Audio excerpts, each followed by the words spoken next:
Assalamualaikum warahmatullahi wabarakatuh. Halo semuanya, kita kembali lagi ke Ekonometria pertemuan ke-13. Nah, di sini kita bakal bahas soal ya. Dan langsung aja. Nah, di sini ada soal tentang goodness of fit test. Nah, kalau kita lihat di soal ini, di sini dibilang ada pengadaan survei terhadap 300 orang wanita.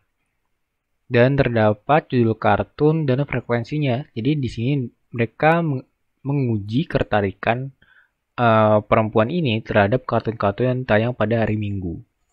Mereka menggunakan tingkat kepercayaan 95% dan kita disuruh untuk menguji pernyataan bahwa anak perempuan di era 90-an cenderung lebih menyukai salah satu judul kartun dibandingkan kartun lainnya. Nah, sebelum kita masuk nih, kita harus tahu nih syarat-syarat dari goodness of fit test. Yang pertama, datanya ini dipilih secara random. Yang kedua, sampel datanya ini ada frekuensi untuk setiap kategorinya. Terus yang ketiga, expected frekuensi setiap kategori ini setidaknya 5. Nah, karena kita udah tahu ternyata di 1, 2, 3 ini requirement-nya ini mencukupi. Nah, langsung aja. Jadi judul kartunya ini kita masukin, frekuensi kita masukin. Dan kita harus tahu nih, O min E itu observe dikurang expected. Atau kita bisa bilang frekuensi dikurang expected frekuensinya. Nah, cara menghitung expected frekuensinya itu ada dua. Yang pertama, ketika dia equal, dia tinggal N dibagi K atau jumlah data dibagi dengan jumlah kategori. Terus, kalau misalkan not equal, itu N dikali probability. Nah, apa sih yang membedakan equal dan not equal? Equal itu ketika setiap kategori ini mempunyai probabilitas yang sama. Tetapi, kalau yang not equal, ketika setiap kategori ini tidak mempunyai kategori yang probability yang sama. Misalkan yang untuk not equal ketika ada survei untuk beberapa negara, misalkan 50 negara gitu kan.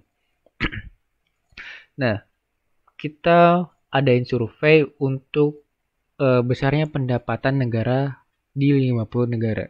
Nah, untuk 50 negara ini kan ada namanya pendapatan di bawah, rendah, lower class, middle class, upper class, dan pasti mereka ini berbeda-beda gitu kan. Nah, kalau misalkan seperti itu, ini bisa masuk ke not equal. Dan contoh lagi, kalau misalkan di soal ini, di soal terdapat disebutkan probability expected frekuensi. Jadi kayak ada probability-nya nih, ya kita bisa pakai yang not equal itu. Nah, karena di sini nggak ada pernyataan tersebut, kita bisa asumsikan apabila tidak ada pernyataan bahwa di soal tersebut tidak ada expected frekuensinya itu tidak not equal, atau nggak ada probability-nya, maka kita bisa asumsikan bahwa ini frekuensinya equal, expected frekuensinya equal. Langsung aja masuk, dia N dibagi K, berarti 300 dibagi jumlah kategorinya. Nah, ini terdapat 6 kategori. Berarti 300 bagi 6 itu langsung 50, ya kan? Nah, yang kedua, kita ngitung observe dikurang E. Ini untuk kita mencari C-square-nya nih. Nah, O min E tinggal dikurang aja, 70 dikurang 50. Terus ini tinggal kita kuadratin, 20 kuadrat, dan C-square-nya kita dapat dari O min E kuadrat dibagi sama E. Jadi sebenarnya kita bisa langsung aja gitu. Jadi kalau misalkan kita pengen ngitung C-square untuk setiap kategori, berarti kan O min E kuadrat dibagi sama E-nya. Salah ya? Nah, sama aja kan 8-nya kalau kita pengen langsung gitu. Tapi kan mungkin kita disuruhnya tabelnya bikin satu-satu gitu. Jadi kita harus bikin satu-satu lah untuk mempermudah. Biar nggak ada kesalahan. Nah, tinggal kita cari untuk expected frekuensinya setiap kategori. Lalu kita jumlahkan untuk mencari C-square-nya. Untuk kita mencari C-square untuk survei ini. Dapat hasilnya 12,04. Kita cari nih. Masuk ke uji hipotesis. Nah, kita bandingkan sama critical value-nya. Critical value-nya itu bisa kita dapat dari rumus chi2.inv.rt. Nah, untuk uji hipotesis ini dia selalu memakai rectal gitu.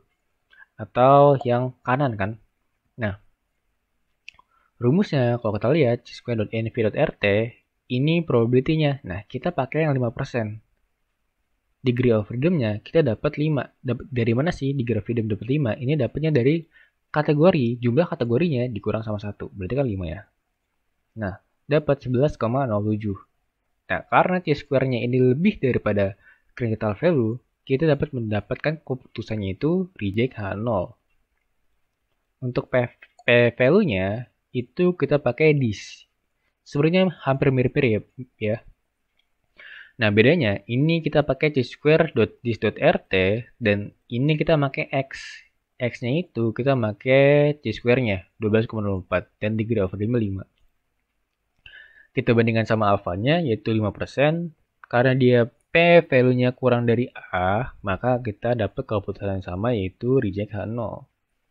Nah, kalau kita lihat H0 ini, ini tidak ada kecenderungan menyukai salah satu judul kartun. Yang H1, bahwa anak perempuan di era 90-an cenderung lebih menyukai salah satu judul kartun dibandingkan kartun lainnya.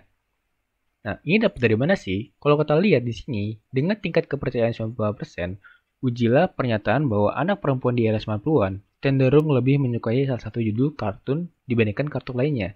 Nah, kalau yang kita ketahui uji hipotesis itu ketika dalam suatu soal atau suatu pernyataan tidak mengandung equality atau equalitas atau kesamaan atau sama dengan, maka kita bisa menyimpulkan itu merupakan H1. Nah, ini merupakan H1 karena dia bilang itu lebih menyukai salah satu atau at least one gitu. Karena dia at least one, dia maksudnya ke H1. Dan halnya ini tidak ada kecenderungan menyukai salah satu judul kartun. Berarti kan tidak sama dengan. Jadi ini merupakan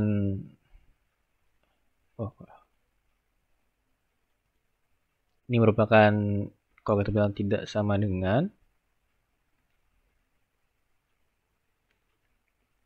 ya tidak sama dengan ya.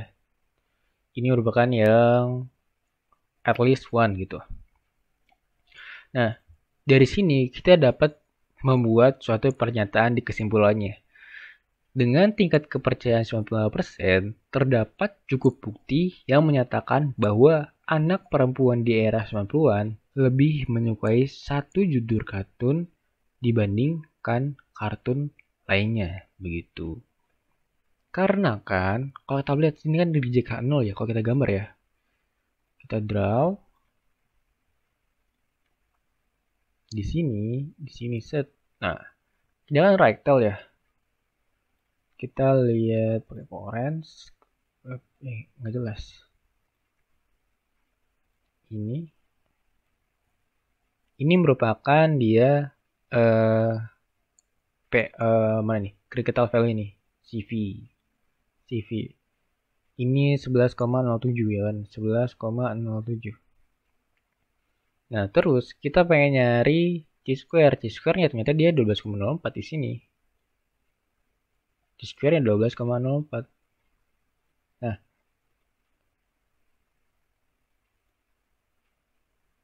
Nah, jadi kan kalau critical value itu dia di sini kan ya.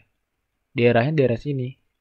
Nah, karena si chi-square ini masuk ke zona si critical value, maka kita dapat simpulkan dia ini reject H0. Tapi kalau misalkan dia tidak masuk zona critical value, misalkan dia di sini, maka dia do not reject. Jadi kesimpulannya seperti itu aja. Kita bisa, tapi bedanya sama payment value itu kebalikannya ya. Jadi kalau misalkan chi-square-nya ini lebih dari critical value, dia itu reject. Tapi kalau p-value-nya kita kurang dari dia reject. Jadi kayak semacam keterbalikannya gitu.